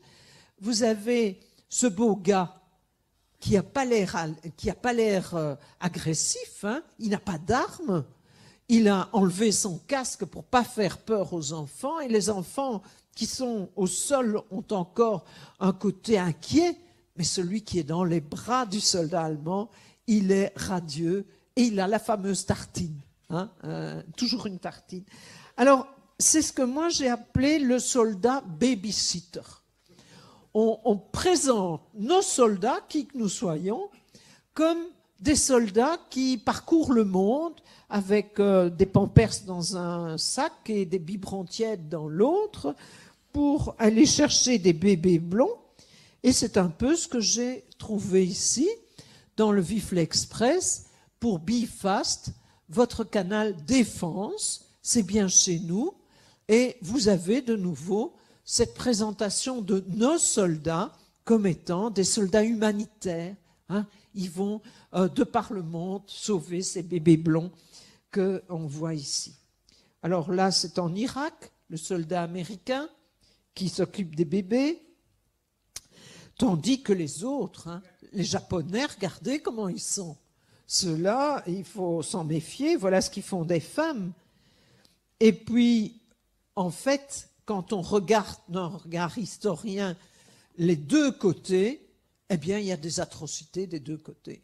Hein, la bataille des Ardennes, il y a des historiens qui ont reconstitué aujourd'hui la manière dont les uns et les autres se sont comportés. Ce n'est pas le moment de faire des prisonniers dans la bataille des Ardennes, et donc on abat les prisonniers d'un côté comme de l'autre. Les Américains ont abattu des soldats allemands, comme les Allemands avaient fait pareil. Donc, chacun dépeint l'adversaire comme monstrueux. Ici, c'est les aviateurs américains vus par les Italiens. Aussi, l'action des Américains, des bombardiers américains vus par les Italiens. Et c'est la petite fille qui n'a plus de bras et qui dit, c'est toujours les mêmes topoi, les mêmes clichés. La petite fille qui n'a plus de bras et qui dit, c'est le cadeau de mon oncle d'Amérique. Ou bien en bas, les pilotes américains qui discutent, et il y en a un qui dit à l'autre, on va bombarder cette école, et l'autre dit non, c'est pas la peine, les gosses sont en congé. Donc, monstre, évidemment, mais nos soldats, qui que nous soyons, sont aimés de la population. Regardez le gros bisou que le soldat américain reçoit de ce petit garçon irakien lorsqu'il vient le libérer. Nos atrocités, on ne va pas trop en parler. Il y a les argents orange, il y a les familles décapitées par erreur, il y a les enfants en Irak. Mais nous allons, ça c'est la télévision yougoslave bombardée par nos soins, 14 journalistes tués. Mais on préfère se fixer sur les actions positives de nos armées, comme lorsqu'elles distribuent du riz, de l'eau, etc. L'ennemi, il utilise des armes non autorisées. Nous, on fait la guerre comme des gentlemen, comme des chevaliers. Nous faisons la guerre propre, tandis que les autres, ils emploient des moyens qui sont innommables. Alors, ça commence évidemment déjà fort loin. Pendant la Première Guerre mondiale, qui est-ce qui a employé le premier les gaz asphyxiants? Chacun cherchait. C'est les Allemands qui ont trouvé les premiers la manière de les produire. Ça n'a pas duré très longtemps. En fait, à la Deuxième Guerre mondiale, on ne les utilise plus. Pourquoi? Parce que c'est très volatile et il est fréquent que celui qui l'a envoyé, par un retour de vent, voit ses propres troupes décimées. Alors, l'ennemi, l'ennemi, c'est un lâche, c'est un traître. Regardez un peu, ils font des guet-apens. Ils font semblant d'agiter un drapeau blanc et puis hop, ils tirent. Ou bien ils emploient des armes biologiques. Là, c'est une affiche contre l'action des Américains en Corée, mais ça pourrait être ceci peut-être. Colin Powell qui agite une fiole au Conseil de sécurité de l'ONU et dit voilà, j'ai la preuve que les Irakiens ont des armes de destruction massive. Et tout le monde se tait et dit bon, alors on va bombarder, on va accepter l'invasion, etc. Et il faudra beaucoup de temps pour qu'on se rende compte qu'il s'agissait d'une invention pure et simple. Alors, autre principe, c'est qu'il faut toujours dire que ça va très bien pour nous et que pour les ennemis, c'est déjà tout à fait brûlé. Je vous montre ici une en-tête du journal Le Soir de août 1914, donc l'invasion est en cours. Et qu'est-ce qu'on voit? Nouveau succès belge. Tout va bien. Hein? Nous faisons front contre l'armée allemande, tout va bien pour nous, etc. Et par contre, quand on fait des prisonniers ennemis, ça, on doit naturellement les faire voir. Voilà des prisonniers allemands qu'on promène dans Reims, pas parce qu'on n'avait pas de camionnette pour les déplacer, mais pour que la population les voie. En Yougoslavie, il n'y avait que 3 prisonniers américains, mais tout le monde les connaissait parce qu'on les montrait tout le temps. Voilà les prisonniers irakiens des Américains, voilà les prisonniers américains des Irakiens, et voilà récemment des prisonniers pro-russes, comme on dit, qui sont promenés dans les rues de Kiev pour montrer à la population, vous voyez comme ça va bien pour nous, comme ça va mal pour eux, bien entendu. Il ne faut surtout pas parler de ce qui va mal chez nous. Et donc, dans des guerres récentes, il y a eu des blocages des services d'information américains pour empêcher de voir les cercueils revenir. Parce que pendant la guerre du Vietnam, c'est une des choses qui a sensibilisé la population à la guerre du Vietnam, c'était de voir que c'était pas vrai que c'était mort zéro. Il y avait des gens qui étaient bel et bien tués, qui revenaient sous cette forme. Les artistes et les intellectuels soutiennent notre cause. Il faut montrer qu'il y a une unanimité derrière la cause.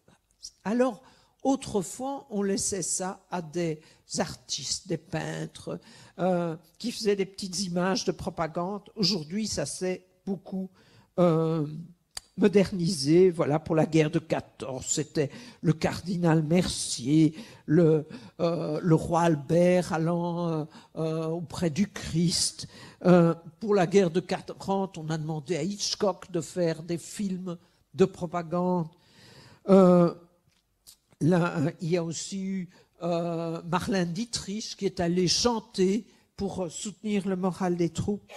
Et aujourd'hui, qu'est-ce qu'on fait? Oui, Walt Disney, alors qu'il n'était pas du tout antifasciste ni anti-nazi, mais il est recruté pendant la Seconde Guerre mondiale pour faire des dessins animés de propagande.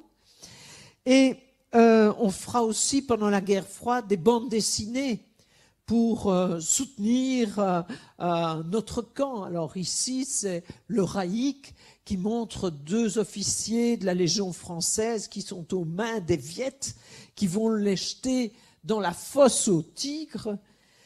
Je vous vois un peu inquiet, hein. Rassurez-vous, ils ont en fait une formule magique qui va tétaniser le tigre. Il suffit de crier « Vive la France, vive la Légion » et le tigre s'arrête. Alors, aujourd'hui, pareil, la petite Britney Spears est allée danser sur les tanks en Afghanistan. Tom Cruise a pris sa place aussi dans les campagnes américaines récentes, où ce titre assez extraordinaire, en Irak, Bruce Willis vient à la rescousse de Bush, hein, étonnant. Et donc, on ne laisse plus la propagande aux mains de simples artistes, mais ce sont des firmes de publicité qui ont en charge les spin doctors, qui sont chargés de conseiller les chefs d'État et les porte-paroles des armées. Notre cause a un caractère sacré, c'est toujours mieux. In God we trust, God saves America, God saves the Queen, Allah Akbar, Gott mit uns. Pour Dieu, ça doit être un dilemme terrible, hein, parce que lequel faut-il privilégier dans tout ça? Mais c'est très bon pour la propagande. Vous voyez ici, par exemple, notre roi Albert en archange, et il écrase le démon. Mais qu'est-ce que ce démon a de particulier?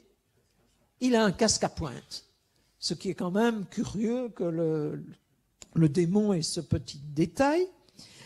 Et donc, on utilise les personnages religieux comme le cardinal Mercier. Il y a un livre de prière du soldat catholique. Hein? Alors, on explique là que le soldat chrétien, il tue sans haine. Donc, j'ai essayé, mais ça, je ne sais pas, hein, mollement. En fait, toutes les religions sont représentées pour soutenir les armes. Et ici, vous avez par exemple une petite église portative qui va dans les tranchées avec un peu, j'ai peur d'être irrespectueuse, mais un peu comme dans les marchés, des wagonnettes avec des poulets qui s'ouvrent là. Hein. Mais là, il y a des statues. Hein. Pourquoi? Pour soutenir, évidemment, le moral. Et on explique à l'opinion publique qu'au contraire, l'ennemi, il ne respecte pas la religion. Regardez les églises martyrs de la culture allemande. Regardez ceci au milieu de cette... Eh bien, c'est quoi?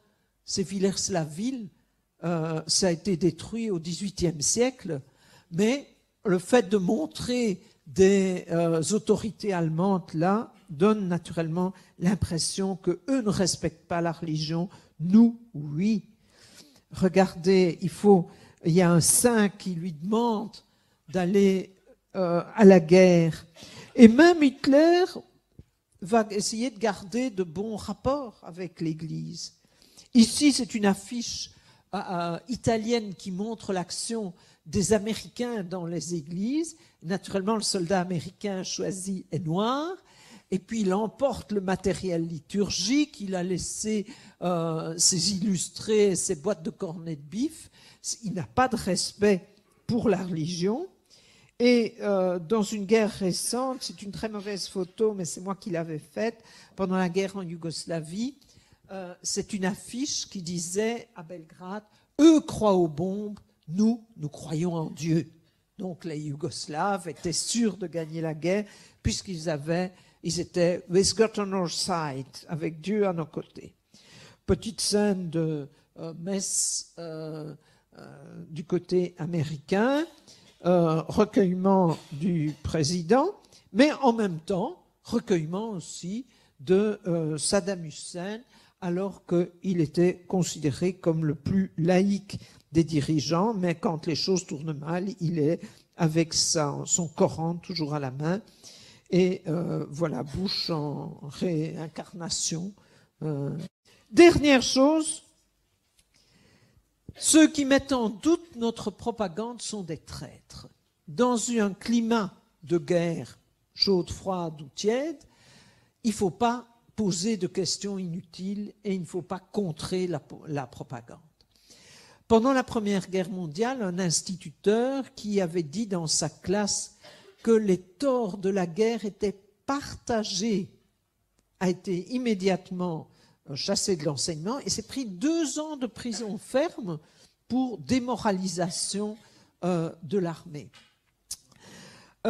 Lorsque les guerres sont occupées, il ne faut pas poser trop de questions. Là, c'était la réponse du journal Le Soir, un article que je leur avais envoyé de Yougoslavie, et où ils disaient non, on a déjà assez de gens qui défendent le point de vue pacifiste. Nous avons une recherche d'équilibre, et en fait, tous les jours, il y avait Jamichi, le porte-parole de l'OTAN, qui avait des colonnes dans Le Soir, mais ce que appelait l'équilibre était, selon moi, assez étonnant.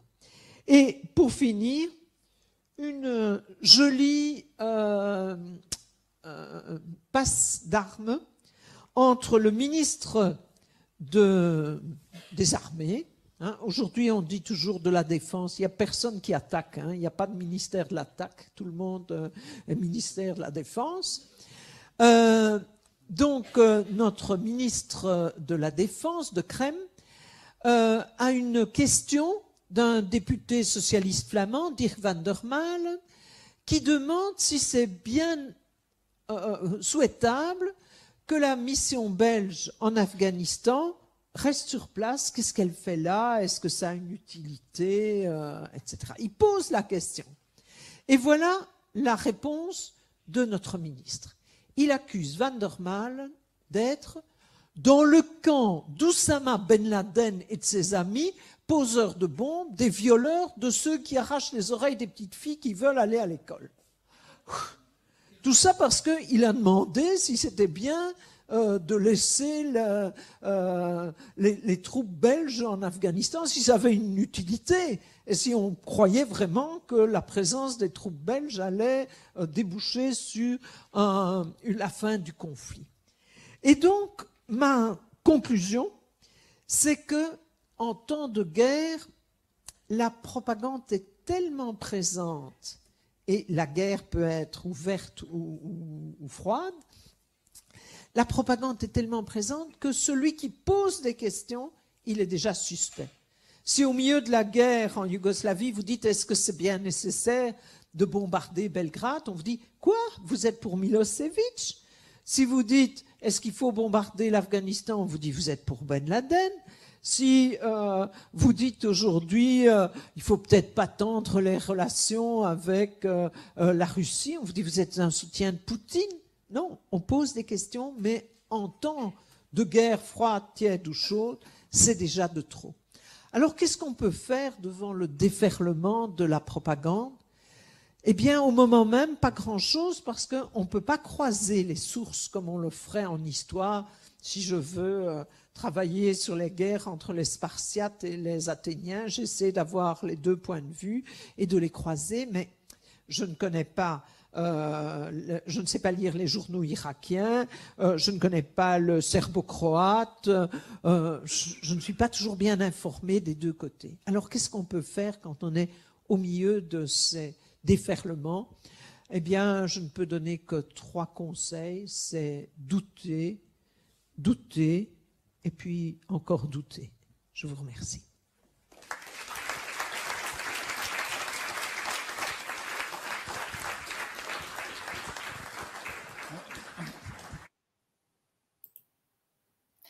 Voilà, donc c'était la conférence donnée par Anne Morelli à l'université belge de Mons. Mons, c'est à la frontière entre la Belgique et la France. C'est pas loin de Valenciennes de l'autre côté. Et donc c'était en décembre 1918. Et vous voyez qu'elle a mis quand même quelques exemples. Bon, la plupart de ces exemples, évidemment, c'est la Première et la Deuxième Guerre mondiale. C'est l'intervention de l'OTAN au Kosovo et en Serbie en 1999. Mais il y a quelques exemples de l'Ukraine, puisque à l'époque, eh bien, je le rappelle, entre 2014 et 2018, le gouvernement de Kiev continuait à bombarder les 2 républiques populaires du Donbass, c'est-à-dire celle de Donetsk et celle de Lugansk. Et donc, pendant ces 8 années, entre 2014 et 2022, eh bien, l'Occident, les pays occidentaux ne se sont pas émus du sort des populations civiles. Il faut savoir qu'il y a eu, selon des chiffres donnés par Anne-Laure Bonnel, la journaliste Anne-Laure Bonnel, qu'elle avait pris, je crois, dans des rapports de l'ONU, il y avait au minimum, dans ces 8 années, il y a eu 13 000 personnes qui sont mortes dans ce conflit que le gouvernement de Kiev, à l'époque, entre 2014 et 2018, appelait une opération antiterroriste.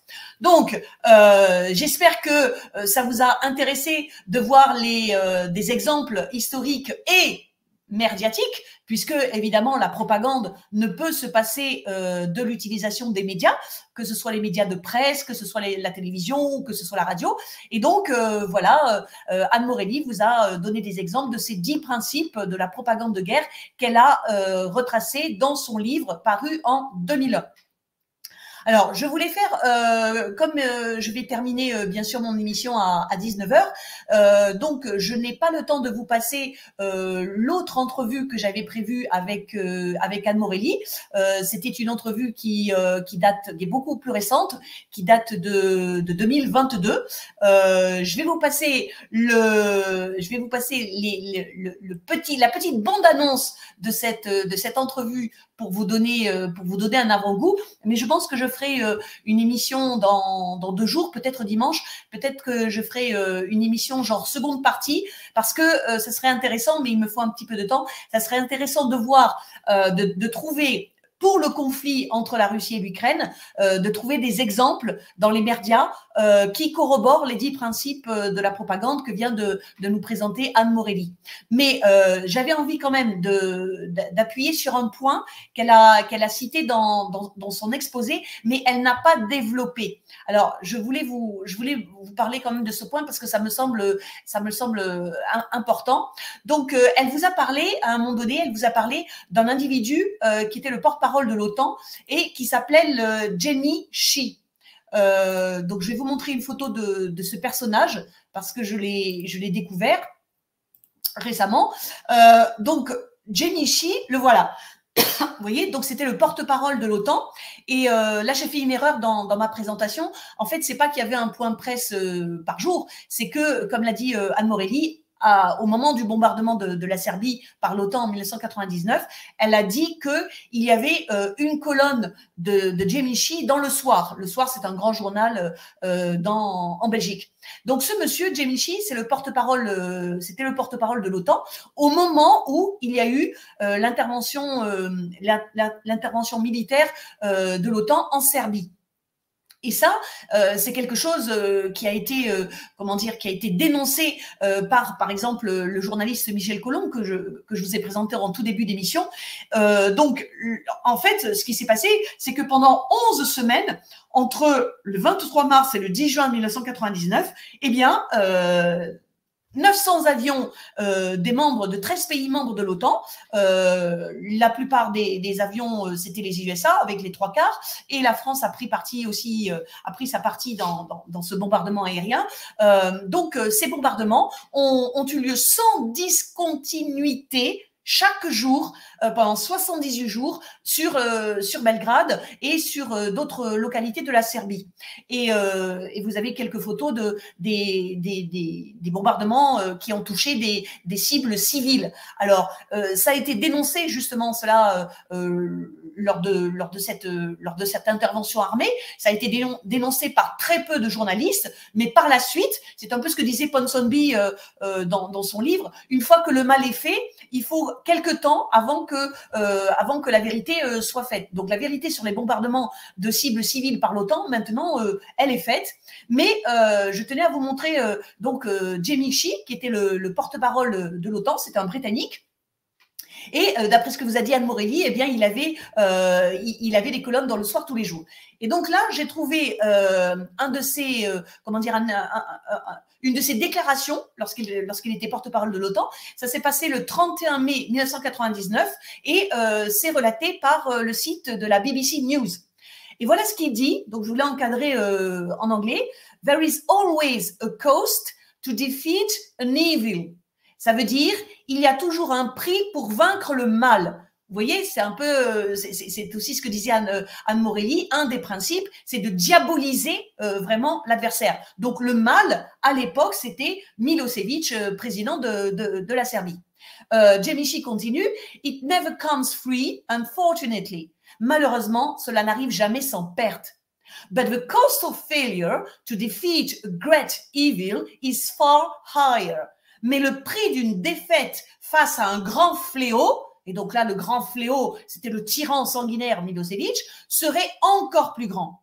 Et donc, lorsqu'il a fait cette déclaration, donc ça veut dire que déjà à ce moment-là, il était quand même obligé de répondre à des questions sur les bombardements de l'OTAN sur des cibles civiles, donc la mort de personnes civiles. Il y en a eu au moins 2000 pendant ces 78 jours de bombardement. Eh bien, Jamie Shee, toujours pareil, non, c'est pas de notre faute, non, nous on fait pas le mal.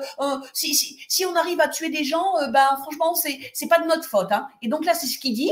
En fait, nous avions vraiment l'ordre de bombarder que des cibles militaires qui avaient été sélectionnées auparavant. Mais s'il y a eu des victimes civiles, c'est pas de notre faute, c'est parce que nous avons été obligés de frapper militairement parce que Milosevic, il voulait pas laisser les pauvres Kosovars tranquilles. Voilà. Donc, vous voyez, c'est un exemple vraiment. Cet individu, quand il dit ça, il est parfaitement conscient de ce que l'OTAN, de ce que les bombardements de l'OTAN ont fait, mais simplement, il doit garder une bonne façade devant la presse quand il est mis en défaut, quand il est pris en défaut. Voilà, c'était le petit point que je voulais préciser concernant l'exposé de Anne Morelli. Et puis, donc, je vais vous montrer je vais vous faire écouter aussi Anne Morelli. C'était quelques années plus tard, mais elle dit quelque chose d'intéressant sur la nécessité justement pour les individus, pour les citoyennes et citoyens que nous sommes, sur la nécessité d'être au courant justement de ces mécanismes, de ces mécanismes de propagande. Et je vous laisse écouter ce qu'elle dit. Alors, attendez, non, c'est pas partagé, c'est pas ça qu'il me faut, c'est le fichier vidéo. Voilà, donc. Croire à tout cela, mais on va pour la prochaine guerre nous emballer tout ça tellement gentiment, avec les mêmes principes, qu'on va dire, ah oui, cette fois c'est eux qui ont commencé, hein, et puis nous c'est pour une bonne cause, c'est pas comme eux, et puis avec quelles armes ils luttent, etc. Et tout ça va se retrouver tellement habilement emballé que la population va repartir. Et donc, moi je crois un peu quand même, parce que comme je suis enseignante, je crois à l'éducation, et je pense qu'avoir une grille d'analyse, ça ça les empêche de manipuler l'opinion quand elle comprend de quoi il s'agit.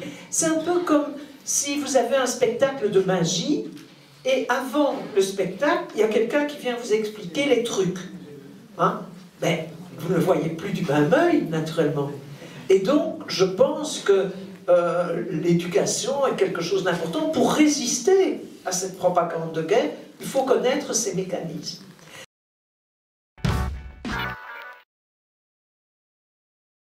Voilà, donc vous voyez, c'est comme ça que je voulais quand même terminer cette émission. C'est parce que donc, comme Anne Morelli, ben moi je suis enseignante et effectivement je crois à l'éducation. Et comme elle le dit très bien, une fois qu'on a connaissance de cette grille d'analyse, une fois qu'on a connaissance de ces trucs, eh bien on est capable d'y résister. Vous voyez, c'est pour ça que c'est que j'ai choisi de vous présenter sa conférence et de vous parler de son livre, parce que lorsqu'on a une grille d'analyse, lorsqu'on peut comprendre justement les informations, le flux d'informations qui nous est donné et qui a été orchestré par d'autres personnes, par des gouvernements, par des officines, par des firmes de relations publiques, eh bien, on peut justement résister à ce piège et justement, on peut en informer, on peut l'expliquer à d'autres personnes autour de nous. Voilà. Donc, j'espère que cette émission vous a intéressé et effectivement, je pense que je vais refaire une émission qui sera un peu la suite de celle-ci, en vous montrant l'autre entrevue que j'avais préparée avec Anne Morelli et en essayant de trouver un exemple concret concernant le conflit entre la Russie et l'Ukraine, un exemple concret qui corresponde à chacun des 10 principes énoncés par Anne Morelli. Voilà, donc cette émission, je la ferai peut-être dimanche après-midi. Je sais bien que ça sera le lendemain de Noël, mais peut-être que je ferai une émission entre 18 et 20h ou 19 et 21h. Voilà. En tout cas, on va se quitter avec de nouveau une version de ce morceau de musique que je vous ai présenté en générique de début. Donc c'était l'adieu des femmes slaves, qui avait été écrit donc par un compositeur russe qui s'appelait Agapine. Et là, j'ai choisi une version qui est chantée par justement une femme qui est une chanteuse russe qui s'appelle Tatiana Petrova. Donc on va se quitter avec l'adieu des femmes slaves. Et je vous donne rendez-vous sans doute pour une autre émission dimanche après-midi. Et sinon, restez bien connectés parce que Lilou va continuer avec son apéro dans à peu près un quart d'heure, 20 minutes. Bonne soirée!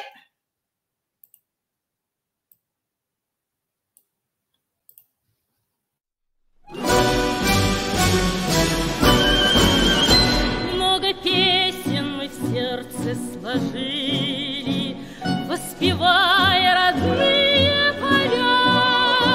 Беззаветно тебя мы любили, свято-русская наша земля. Высоко ты главу поднимала, словно солнце твой лик воссиял.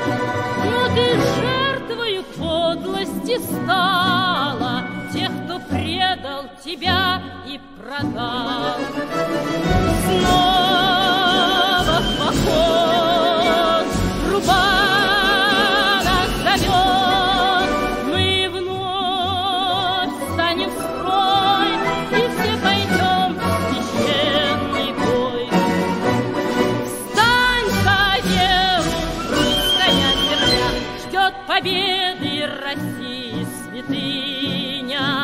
Отзовись, православная рать, где Илья твой и где твой Добрыня, сыновей кличет Родина-мать. Снова в поход труба нас зовет, мы вновь станем в строй и все пойдем в священный бой. Встань, Саеву, русская земля,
станем